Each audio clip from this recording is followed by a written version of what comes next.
नमस्कार दोस्तों, कैसे हैं आप लोग। देखिए, नॉमिनेटेड मेंबर्स थोड़े बहुत न्यूज़ में चल रहे हैं। नॉमिनेटेड मेंबर्स जो कि राज्यसभा में होते हैं, 12 नॉमिनेटेड मेंबर्स। हुआ ये कि स्वपन दास गुप्ता राज्यसभा के मेंबर थे। राज्यसभा के एक्चुअली में नॉमिनेटेड मेंबर थे। स्वपन दास गुप्ता को बंगाल के लेजिस्लेटिव असेंबली इलेक्शंस में बीजेपी कैंडिडेट की तरह खड़ा किया जा रहा है तारकेश्वर से। तारकेश्वर की जो कॉन्स्टिट्यूंट असेंबली है, वहां से स्वपन दास गुप्ता एमएलए की पोस्ट पे खड़े हो रहे हैं। अब यहाँ पे तृणमूल कांग्रेस की एक एमपी है महुआ मित्रा जी। महुआ मित्रा जी से रिस्पेक्ट में मैंने रिसेंटली एक वीडियो बनाई थी। महुआ मित्रा जी के अगेंस्ट प्रिविलेज मोशन मूव किया गया था लोकसभा में। एक स्पीच दी थी महुआ मित्रा जी ने पार्लियामेंट में। काफी पढ़ी लिखी लेडी हैं, तो आप इस पर्टिकुलर वीडियो को जाके देख सकते हैं। ये रिसेंटली न्यूज में रही है।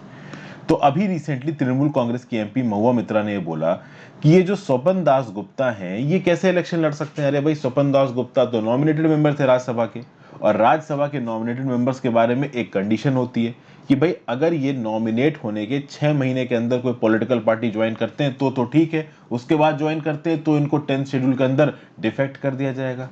He will not be eligible for being a member of any house. तो स्वपन दास गुप्ता, जिनकी राज्यसभा की मेंबरशिप अभी भी 1 साल की बची हुई है, 6 साल का टोटल टेन्योर होता है राज्यसभा के मेंबर का, अब ये तारकेश्वर नाम की कॉन्स्टिट्यूएंसी में बीजेपी की तरफ से लड़ रहे हैं। तो 6 महीने बाद इन्होंने बीजेपी कैसे ज्वाइन कर ली, ये इल्जाम यहाँ पे सीधे सीधे महुआ मित्रा जी ने उठाया। तो यहाँ पे राज्यसभा में नॉमिनेटेड मेंबर्स वाला जो इशू है, पहला बैच कौन था नॉमिनेटेड मेंबर्स का हमारी राज्यसभा में, हमारे कॉन्स्टिट्यूएंट असेंबली में किस बेसिस पे ये नॉमिनेटेड मेंबर्स वाला क्लॉज हमारे संविधान में जोड़ा, एंटी डिफेक्शन लॉ क्या बोलता है, इन सब चीज़ों के बारे में हम लोग थोड़ा सा रिवीजन करेंगे। हालांकि एंटी डिफेक्शन लॉ को मैंने बहुत डिटेल में अपनी लक्ष्मीकांत की सीरीज में पढ़ाया है, बट चूंकि ये न्यूज़ बहुत ज़्यादा आप कह सकते हो वायरल हो रही है इस समय पे, इसलिए इसको एक बार जल्दी से एक छोटी सी वीडियो में देख लेंगे।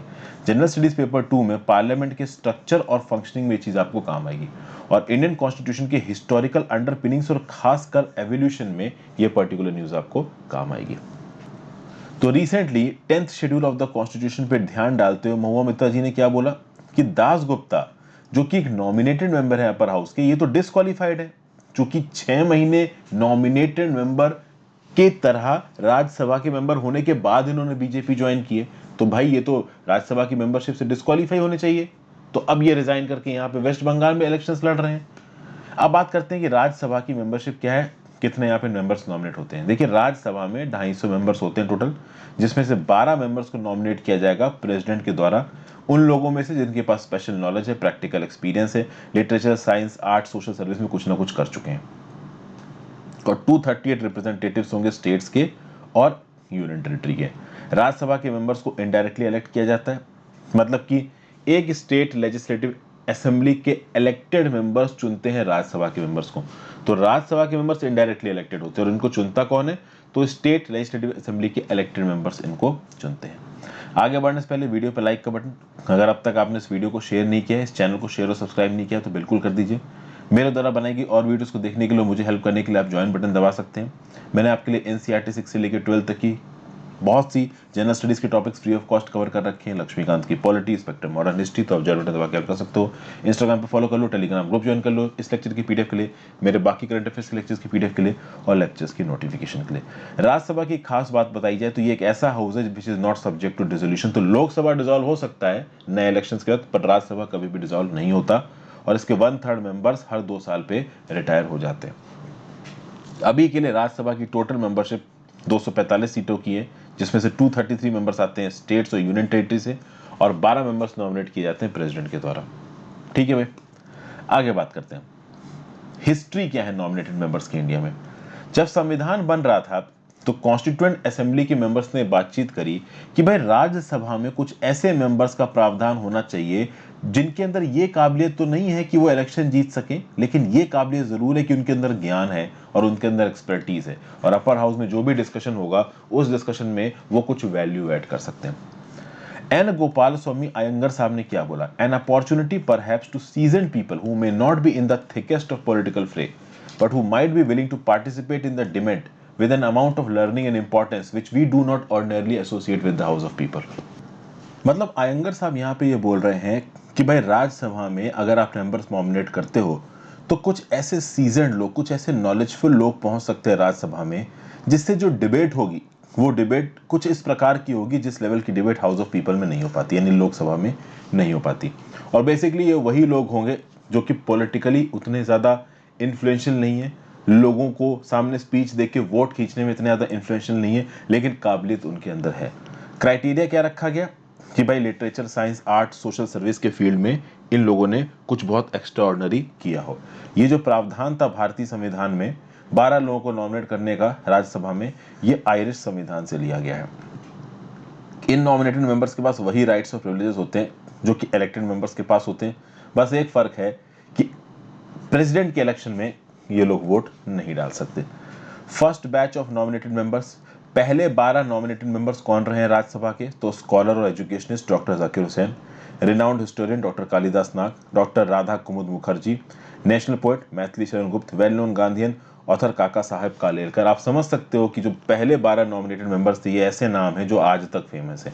एमिनिस्ट scientist professor Satyendra Nath Bose, social worker N R. Malkani, renowned exponent of classical dance Shrimati Rukmini Devi Arundale, Gandhian scholar and teacher J M. Kumarappa, legal luminary doctor Alladi Krishna Swami, famous stage actor cine actor Prithviraj Kapoor और eminent medical scientist major general S S. Sokhey. ये वो पहले 12 नॉमिनेटेड मेंबर्स थे जिनको first time Rajya Sabha में nominate किया गया था। 1985 10th शेड्यूल के बारे में बेसिक इंफॉर्मेशन ले लें। एंटी डिफेक्शन लॉ कहा जाता है। 1967 के जनरल इलेक्शंस के बाद बहुत तगड़ी पॉलिटिकल इंस्टेबिलिटी आई। किसी भी एमपी को या किसी भी स्टेट की लेजिस्लेटिव असेंबली के एमएलए को कुछ पैसा दे दो और उससे बोलो कि तुम हमारी पॉलिटिकल पार्टी की तरफ से आ जाओ। बहुत सारी स्टेट गवर्नमेंट्स गिरने लगी क्योंकि एमएलएस अपनी मन मुताबिक पॉलिटिकल लॉयल्टीज को बदल रहे थे। ये चीजें स्टेट गवर्नमेंट में ज्यादा देखी गई, ठीक है, सेंटर में बाद में देखी जाएंगी, लेकिन स्टेट गवर्नमेंट में बहुत ज्यादा देखी गई है। भाई आप देखो, कभी भी कोई एमपी, कभी भी कोई एमएलए पैसे को लेके, किसी भी और चीज को लेके अपनी पार्टी बदल रहा था। 1985 का जब ये कॉन्स्टिट्यूशनल अमेंडमेंट आया जिसने बोला कि भैया सरकारों को स्टेबिलिटी लानी जरूरी है, क्योंकि अगर इस प्रकार से पॉलिटिकल लॉयल्टीज अगर शिफ्ट होंगी तो हमारी डेमोक्रेसी खुद खतरे में आ जाएगी। और अगर 1985 के अमेंडमेंट ने बोला कि अगर अब कोई मेंबर डिफेक्शन करता है तो ना वो मिनिस्टर बनने के लिए एलिजिबल रहेगा और उसकी जो पार्लियामेंट्री मेंबरशिप है वो भी चली जाएगी। ऐसा होता है ना कि पार्लियामेंट्री मेंबरशिप भले ही चली जाए डिफेक्शन के बेसिस पे, लेकिन आप मिनिस्टर के लिए बनने के लिए एलिजिबल हो 6 महीने के लिए, वो भी नहीं रहोगे, ठीक है। इस एंटी डिफेक्शन लॉ ने 3 सिनारियोस को डिसाइड किया। पहला सिनारियो क्या है कि अगर आप किसी एक पॉलिटिकल पार्टी के टिकट से जीत के आए हो, उस पॉलिटिकल पार्टी की मेंबरशिप छोड़ के दूसरी पॉलिटिकल पार्टी में जाते हो तो आपको डिफेक्शन किया जा सकता है। या फिर किसी पर्टिकुलर मैटर पे आप उस पॉलिटिकल पार्टी की लीडरशिप के विश के अगेंस्ट वोट डालते हो किसी बिल पे, तो आपको डिफेक्ट किया जा सकता है। दूसरी पॉसिबिलिटी ये है कि आप बिना किसी पॉलिटिकल पार्टी के टिकट के as an independent candidate election लड़ रहे हो और इलेक्शन लड़ने के बाद एमपी एमएलए बने और फिर आपने कोई पॉलिटिकल पार्टी ज्वाइन कर ली, तो उस केस में आपकी सीट चली जाएगी। और तीसरा सिनारियो, सीट चली जाएगी मतलब आपके खिलाफ डिफेक्शन प्रोसीडिंग्स लाई जा सकती हैं। तीसरा सिनारियो, आप नॉमिनेटेड एमपी हो, जैसे कि 12 नॉमिनेटेड मेंबर्स जिसके बारे में हम लोग इस वीडियो में बात कर रहे हैं। तो और अगर आप नॉमिनेटेड एमपी हो तो पहले 6 महीने में आप कोई पॉलिटिकल पार्टी ज्वाइन कर सकते हो। अगर पहले 6 महीने बीत गए तो उसके बाद अगर आप कोई पॉलिटिकल पार्टी ज्वाइन करोगे तो आपके ऊपर डिफेक्शन प्रोसीडिंग्स आ सकती हैं। अब अगर देखा जाए तो in the course of democratic history of India बहुत से ऐसे मोमेंट्स देखे गए जहां पे एक पॉलिटिकल पार्टी का एमपी या एमएलए दूसरी पॉलिटिकल पार्टी के साथ किसी भी तरीके से एसोसिएटेड नजर आता है। यानी किसी दूसरी पॉलिटिकल पार्टी के लिए कैंपेनिंग करना, किसी एक डेलीगेशन, मान लीजिए फॉरेन में कोई डेलीगेशन जा रहा है या किसी ट्रेड रिप्रेजेंटेटिव से मिलना है, तो ऐसे केसेस में अलग अलग पॉलिटिकल पार्टी के मेंबर साथ में जाके मिलते हैं। किसी दूसरी पॉलिटिकल पार्टी की रैली में जाके पार्टिसिपेट करना, किसी दूसरी पॉलिटिकल पार्टी के सिंबल पे अपने इलेक्शन को लड़ना, तो ये सब चीजें कहीं ना कहीं डिफेक्शन प्रोसीडिंग्स आपके अगेंस्ट लेके आ सकती हैं। डिफेक्शन प्रोसीडिंग्स को 1985 के लॉ के थ्रू इसलिए लेके आया गया क्योंकि the very foundations of democracy were at peril. ये बात कहीं ना कहीं सही है।